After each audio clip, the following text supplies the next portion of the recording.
Welcome to another episode of Fight the Burnout. Today we have another special guest, as usual.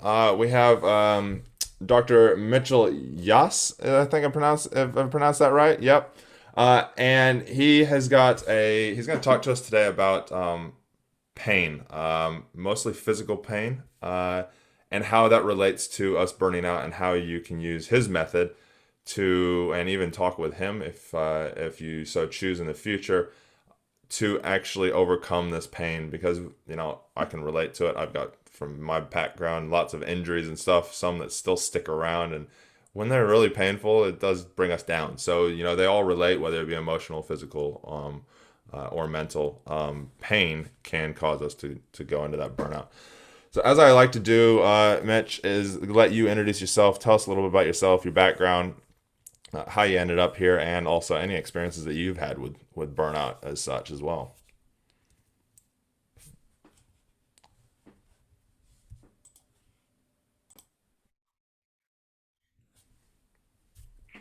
So I'm Dr. Mitchell Yass, and I developed a method to properly diagnose and treat the cause of pain and other symptoms. And the story's kind of a bit, I think, somewhat interesting and it does relate a little to burnout. My first job, I was actually a project manager in construction. I have a bachelor's degree from the University of Florida. And for 5 years, I was a project manager, and kind of exactly what you're describing happened. I eventually, after the 5 years, felt burnt out. I wasn't getting satisfaction from the job. It became a job that you do just for making money. And for anyone who has that kind of experience, at some point, all the money in the world, it just doesn't work for you anymore. You just don't want to get up. You don't want to go to the job, and you just can't wait the moment you get there to leave. Yeah. So I finally decided, I took responsibility. I said, I'm going to quit. And I found out about this thing called physical therapy, and I needed some prerequisites. So I got the prerequisites, got into school, and fairly quickly in the school, I recognized that what was being taught about the issue of pain just wasn't really logical.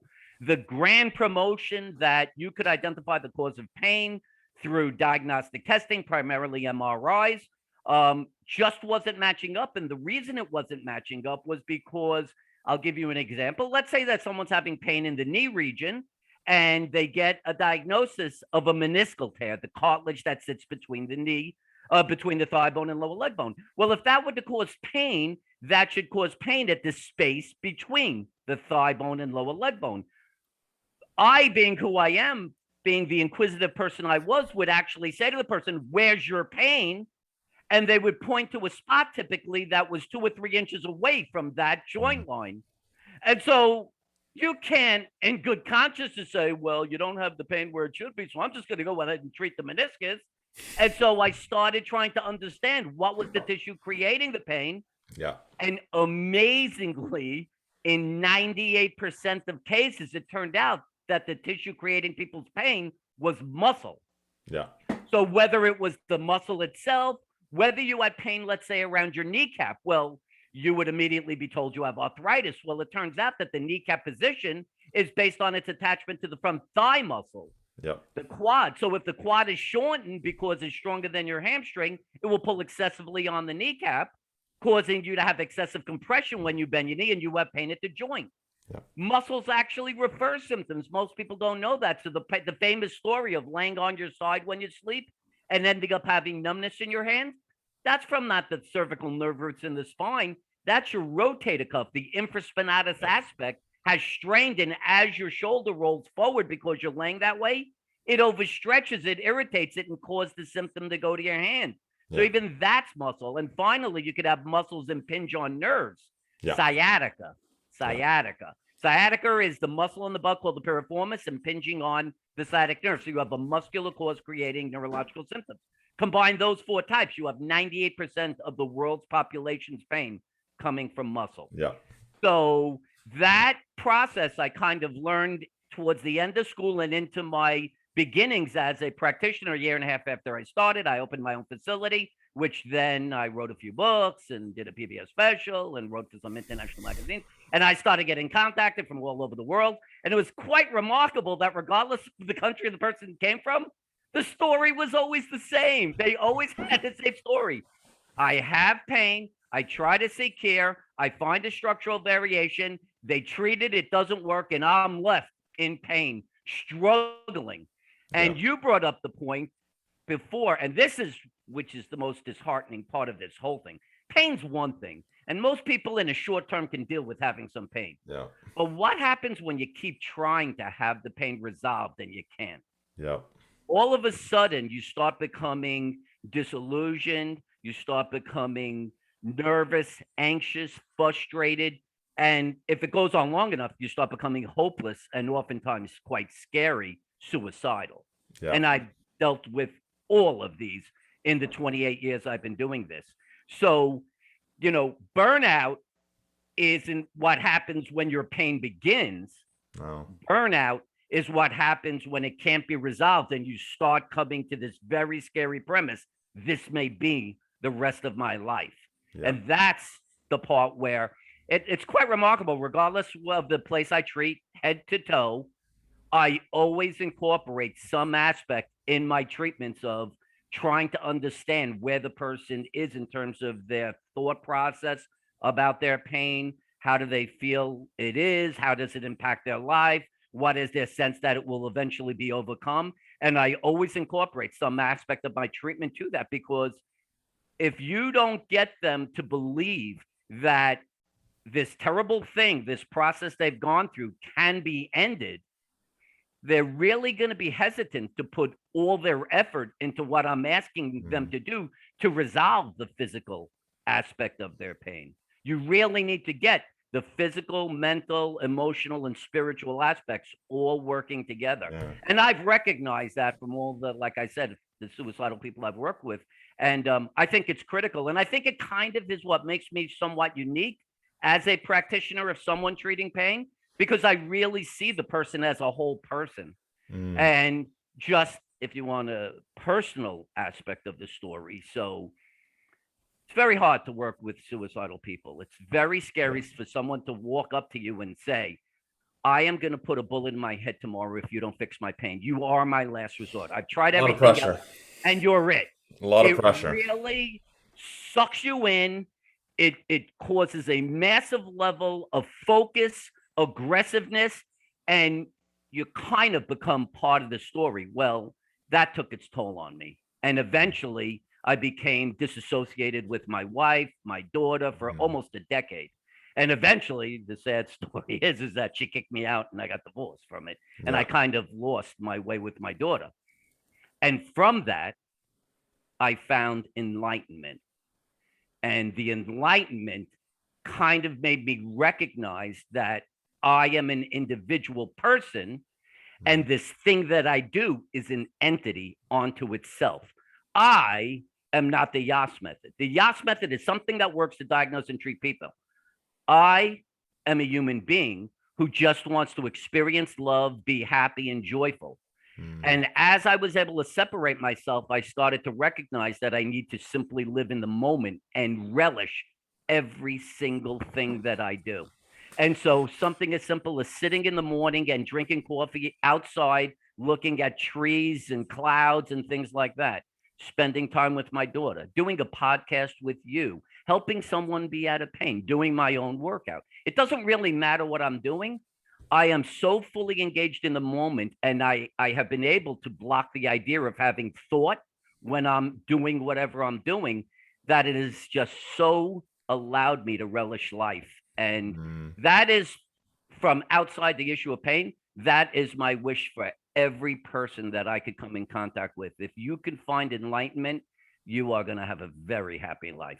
Do you believe finding that enlightenment can also help with reducing help with reducing the time that you're in that pain while you're getting treatment?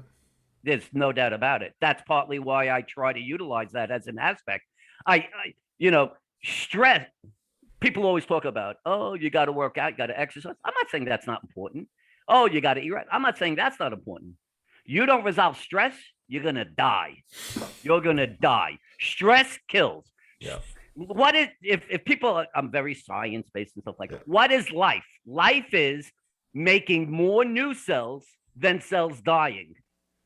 Every person in the that exists has cells being created and cells dying. Dying is having more cells dying than being created. Well, Yeah. what do you think can stop that more than anything else? Stress. Stress. Yeah. Yeah. Stress does You do need it. to get that out of your life, man. Yeah. I think it's And critical. so in turn that'll bring us back, that brings us back to, the Yass method, and with the muscular side of stuff. I've got two parents that are chiropractors. Um Dad's very medical oriented kind of side of things. Mom's very more holistical side. My mom owned her own business for 20 odd years, but had a physiotherapist in there as well, believed in the whole cycle. It was muscular and skeletal to Hmm. bring the whole balance. And so, I've kind of brought that onto myself as well. And I was a personal trainer for a while. So same thing, would look at imbalances and go, okay, how do you build strength? You got to build these imbalances first and balance things out before you can actually build onto the strength. That's Uh, right. but the stress side of things, if you're putting too much stress into yourself and you have an injury, it won't heal as fast.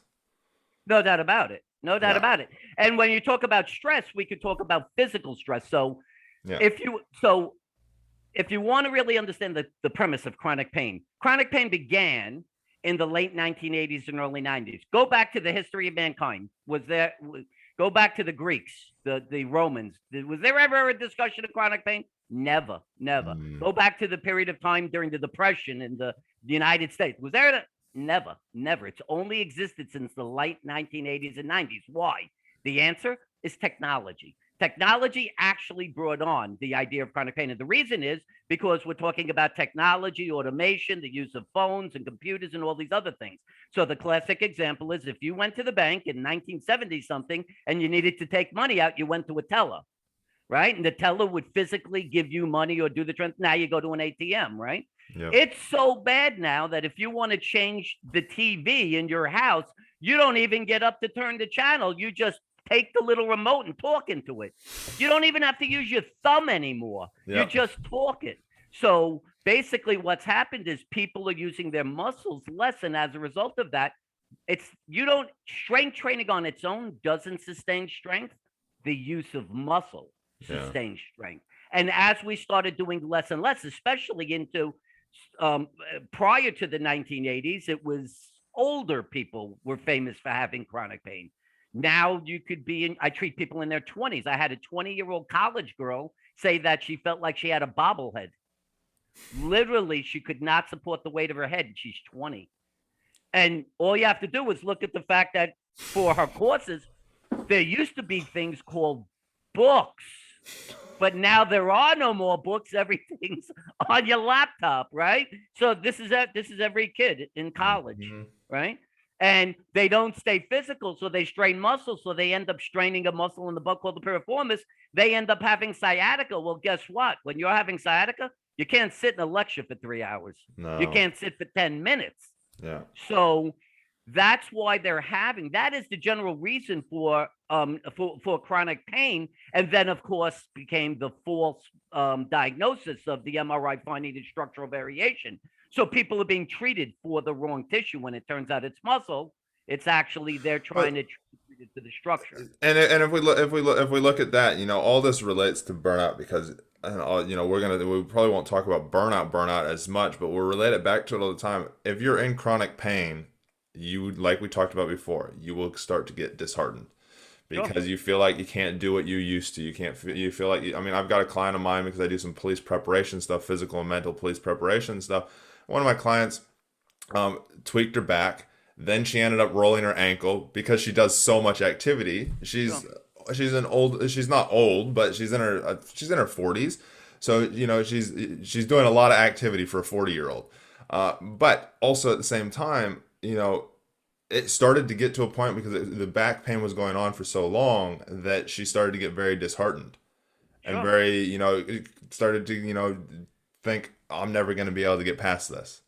Right. And so that's where that mental side comes in, but you can get there. But if we talk about we talk about the muscle in that, when we have muscles that are imbalanced in that, then that, tell me if I'm wrong. I don't have the background in it. You have the professional background in it, but from what I've learned and seen, and even my own body, when we have muscle imbalances and things are not strengthened or have the correct form in that, that's when the meniscus can get torn. That's when you Right. cause all these other things, the herniated discs, the you know I bruised the bones in my knee because I was running on a treadmill because I didn't have the strength, and the treadmill was causing my Right. knee to jumble all over the place because I didn't have the strength, and then that ended up causing the ligament issues. Right. And so when we look at this, as you said, when the muscle pain, when we get the pain in there, they diagnose that, but they don't diagnose what actually caused that. You hit on one of the funniest parts. So, does anyone really think that if you've been even remotely active and you're over 40, that if you get an MRI, you're not going to find a structural variation? Does anyone I'm real? Does it matter if you're in pain or not in pain? Whether you're 6 foot, blonde hair? Does I'm, it really matter? I'm 30. I'm 34, and I'm gonna tell you this right now. You'll find a whole ton of different things if you did a full scan of my I'm body. sure, right? Right. So we have to recognize that there's something going on with aging that is the more we're on the earth, the more we're doing activity, the more we seem to find these structural variations. So what's the cause? You just said it. Let's look at the knee a second. The knee has your femur sitting on your tibia, Hmm. right? So the design of the joint is that 100% of the femur, the thigh bone, has to touch 100% of the tibia for 100% of the force to be absorbed by 100% of the surface area. Yeah. Let's say we have a muscle imbalance where the quad's too strong of a relationship to the hamstring. That's going to shift the femur slightly anteriorly, slightly forward. Mm. Suddenly, maybe 80% of the surface of the femur, the thigh bone, is touching the tibia. Well, you still got 100% of the forces running through it. Well, the body wasn't designed for 80% of the surface to take 100% of the force. Yeah. So that 80% is going to begin to wear. Yeah. And so it starts off where maybe you start scrunching down and deteriorating the meniscus. Eventually, you begin to wear the hyaline cartilage, the white, hard surface at the end of the joint surfaces that are supposed to take the load. And all of a sudden, you have bone exposed. That's the initiation of osteoarthritis. It's a Mm. mechanical wearing down of the joint surfaces. So you just hit it. Don't think that the cause is the herniated disc or the arthritis or the meniscal tear. You want to kind of think of those as representations of a symptom Yeah. along with the pain. The identification of it should be a red flag that somehow I'm not getting the proper absorption of the forces through my joint for a reason, or else this wouldn't happen. What's the answer? Let's look at muscular deficits. Maybe there's a misalignment of those two joint surfaces. Maybe you've strained the opposite side hip muscles and you're excessively weight bearing on that side. You're taking 70% of your body weight. We should only be taking 50% of your Yeah. body weight, right? 50% on either leg. So you're hitting on what is at the core of what I do. Yeah. What I So basically do is when someone's having a symptom is evaluate them. so let's go into the Yass method. How is that different to normal physio? Okay, that's a good question. So here's the way it works. You typically go to a physiotherapist because you're referred from another practitioner, an orthopedist, a rheumatologist, an orthopedist, right? Orthopedic neurologist, rheumatologist, some type of doctor is going to refer you. So you're going to go with a diagnosis from the referring physician. Yeah. So That just for listeners, because we've got about a 50, pretty much 50-50 split. So in the States, that'll be probably a lot how it is. In New Zealand, you'll either have a referral by somebody, or you just literally call up and go, I need an oh, appointment. okay, I've tweaked my leg, or I've okay. tweaked my back, or a lot of people use physios more than they use chiros. They use osteos here as well. But yeah, I just wanted to Okay. just so that you know for New Zealand kind of sides of things. But yes, you are. A lot of the times if somebody has an injury from somebody else, they'll get referred. You need to go to the physio, or you need to go here or there. But I would imagine that even the physio there, the education is still based on the premise that they're going to be looking for some structural variation as the cause. And typically, I don't know if you get the MRI first or not, but at least here, Usually, the MRI is the primary mechanism for the initial diagnosis to be derived. Yeah, gotcha. Not so much here. Not so much here. Okay. You'll get a lot of people that do, like, you get people that will roll their ankle and they'll go to the physio. Right. And the Okay. physio just works on works on the muscles around. Well, at least my physio works on the muscles around it and diagnosing that kind of thing. Like I tweaked my Well, knee. okay. Wait, I So let's tweaked. talk about. That's all right. You just hit on a good one. This is a great Yeah, example. So let's say that you have recurrent ankle sprains. yeah, Okay. You just keep every 6 weeks. You just seem to. yeah, You're just clumsy. yeah, You just keep turning your ankle, right? So if you go to the typical person, this is the way the system works. Is this if this is your ankle? They're going to go, oh, this is where your pain is. Let me see if I can establish what the cause is. Okay, so I'm guessing something happened at your ankle, so I'm going to treat your ankle. That is the classic medical mindset. yeah, Where the pain is where the cause is. yeah, That's how it. So they're gonna put ice packs on. They'll make you move some marbles with your foot. Maybe you'll do an ankle exercise. Here's what makes me different. I am a 4-year-old child, and when something happens, I say, "Why? yeah, Why?" So I say to myself, "Why do you keep turning your right ankle?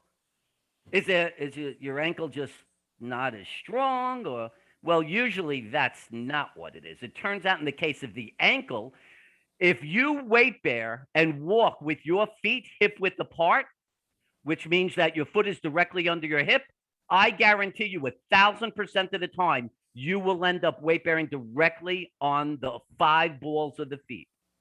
yeah, Okay. But let's say you have a weak glute med muscle, this muscle right here. This is the muscle that determines if you take this foot off the floor, where it's going to go. So you have groin muscles and you have hip muscles on the outside. If the groin muscles, your adductors are stronger than your abductor, and you take this off the floor, that foot is going to be pulled to the midline. yeah, That's the way it works. If this is stronger than this, you pick this up, it's coming in because the tone here is greater than there. yeah, Well, as you bring your foot closer in, what's starting to happen? You're starting to be more wrapped to weight bear on the outside of your foot. yeah, And suddenly, if it happens enough, you just inverted your ankle. And yeah, I know that's the case because it's not a freak accident. You're doing this every 6 weeks or every time you play a sport. So in that particular case, based on the Yass method evaluative technique of determining why it yeah, happens, what is the mechanism? I hate to tell you, but I would strengthen your glute med. I may never even touch your ankle. yeah, And that person, and I've had it multiple times, yeah. never sprains their ankle again. Yeah. Yeah, no, it's and I love that because I'm a huge why person. I'm a huge why guy. I ask why all the time. Why do you feel that way? Why is this going on? Why Right. because That's the only otherwise way to get to the source, right? yeah, That's the only way exactly. to get to the source. That's why. Exactly. So it's awesome to hear that. I have seen some physios here that go to that depth. Like I've got my sports physio. He used to play soccer Hmm. all the time. He used to be the soccer. He's still a soccer physio and stuff like that. So I'll go see him on stuff. But again, they still get a lot of the times they still get focused on that area, not why did that happen in the first place. Sure. Um, kind of thing. So okay, so let me ask you. That kind of leads us into a little bit of. I like to know why people do what they do, and I believe my belief from my research and from working with lots of clients is that everybody has a singular underlying why of why they've done everything that they have done in their life. When it comes to the things that they enjoy or have started and they enjoyed when they started, they've got a why. Mine is to create less pain in others and myself. Look at everything that I've done; it kind of leads into that. Mitch, what would you say your why is, a why you kind of do what you do and have gotten to where you are and done everything you have done through your life? If you look at my life, it's pretty weird. It looks like my life has been a continuum from almost like there was a story written and Mm, I'm just following the writing. It's really a wild story. So I was the classic 99-pound weakling guy, severe self-esteem problems. yeah, Would be so anxious I'd have a nervous breakdown walking to school, being fearful that I was going to get beaten up. So from 19 to 26, I tried to lift weights. My metabolism is so slow it doesn't take. By 26, it takes. My father gave me a great brain and taught me analytical thinking. I was a logician by the time I was probably 9 or 10. I knew Ohm's law of electricity. So I wanted to do weightlifting, and everybody goes to the Joe Weider book or the Arnold Schwarzenegger book. I decided to take a high school physics course and start applying force vectors and physics laws to weightlifting. It's kind of screwy. It's a little weird. And it gave me the ability over 4 years to put 40 pounds on. I went from 160 pounds to 200 pounds from 26 to 30. So then again, it's so what? So that's a guy who does that. And I was in construction. I was a project manager, right? I quit that and I find out about physical therapy, and I'm gonna follow what they tell me, but all of a sudden it becomes apparent that it's not structural variations causing pain from what I'm determining from interpreting people's symptoms, that it's muscular. And so they need to strengthen. Wait a second. I developed this unbelievable level of biomechanical and scientific based understanding of strength training that it then allows me to treat all these people. Now, I've never really had any sustained physical pain, but the level of mental pain I've had from going back as a child until I found my freedom, becoming free, was so strong that it became so personal. It was as if I was feeling the person's physical pain and somehow associated it to my mental pain. And it just drove me so severely to want to do whatever it was going to take to help them be out of pain. So if the person presented with something I'd never seen before, I would just go home and study and do everything in my power to try to figure it out, and then come back and say, I came up with this idea. Let's try this and this and this. And I think that's what eventually drove me to want to excel and be able to resolve any person that walks into me and wants my help. I always wanted to be the guy who could say, calm down, let's just take our time, let's be able to resolve your problem, and let's get you your life back. And so it really has been this continuum. And when I was in my bad mental state, I at times I was saying, I just invested almost 30 years to perfect this thing and to be doing this. And I used to say, I can't believe I gave my life up. Well, what kind of, who does this? And then I found my enlightenment and I said, you have resolved the pain of thousands, probably 14, 15,000 people. I mean, you have literally given them their life back. People who wanted to kill themselves, you gave that back to them. How bad is that? How could you say that wasn't worth it? And I started saying to myself, yeah, there's millions of people out there who are suffering from chronic pain, but I'm not the one who did that. That's not my fault. And I can't blame myself for the fact that they're like that. I can get myself out there, and that's why I do the podcast now. I could try to create awareness, and the greatest gift I've been given is the understanding between righteousness and wisdom. Righteousness says, I have the path for anyone who wants to be out of pain, and I can make it go away. Wisdom is recognizing I can only help those who seek it. I can't force myself on people. Yeah. And when that happened, and that happened maybe a year and a half ago, I was free. Yeah. And it just allows me to enjoy and relish every person I work with. We're going to help that person. Yeah. And just pray that the others come along when they come along. And it's been a really big help to me mentally. And yeah. I hate to say it, it stopped my burnout. That's probably the biggest thing that changed my burnout. I was really, it's kind of funny, but I was almost thinking of becoming a pilot. It's actually true. I've gone very far into it and really was considering it. And then certain events just got me sucked back into this. And I'm so happy. I'm curious as to what those events are that shifted that change. But first I want to ask you, if you had to, I've heard it called a mission statement, I've heard it called a vision statement. I call it your why. If you had to say a short statement of why you do what you do every single day and have for your entire life, what would it be? It's a little emotional, but I think I was chosen for this. I think that I was given this gift of knowledge that I'm not aware of anybody else who has it. And I think I was chosen because I was willing to stay the course. I was willing to go through a lot of emotional pain and come out on the side and now be enlightened enough to where I have freed myself. And I think that this is going to get very, very big. And I think a lot will be thrown at me. And I think that I needed to go through all the damaging thing I have so that I could now be so free that I could separate myself as an individual from what I think is going to be happen.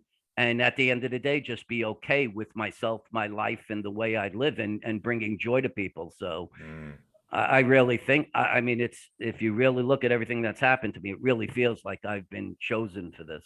So, mm. That's awesome, man. That's awesome.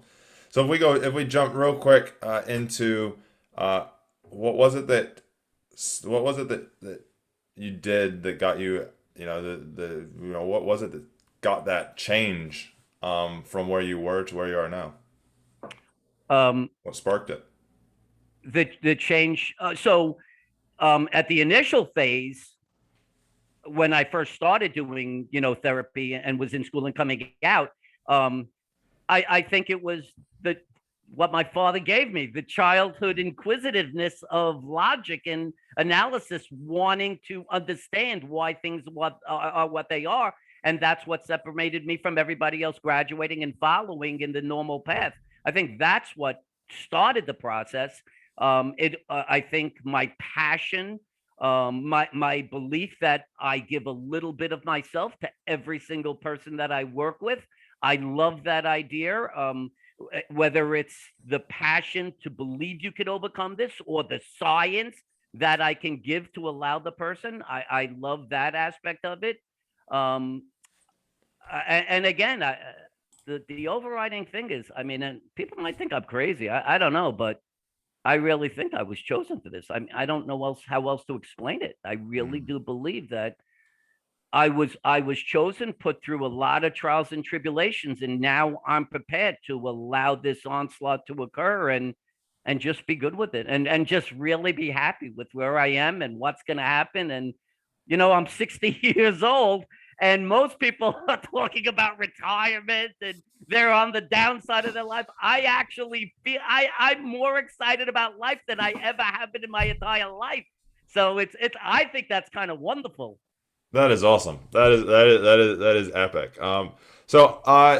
Mitch, how do people get in touch with you if they want to? We'll put the links and everything in the description below. But if Sure. they're listening, how do they get in touch with you? So the easiest way is by email at drmitch@mitchellyass.com. That's DRMITCH at MITCHELLYASS.com. Or the other really easy thing to do, and the thing I want most people to know, is that I live in Jacksonville, Florida. You don't have to come to Jacksonville, Florida to get the Yass Method. I've been doing teleconferencing sessions before there was Zoom, when there was just Skype. I've been doing this 5, 6, 7 years.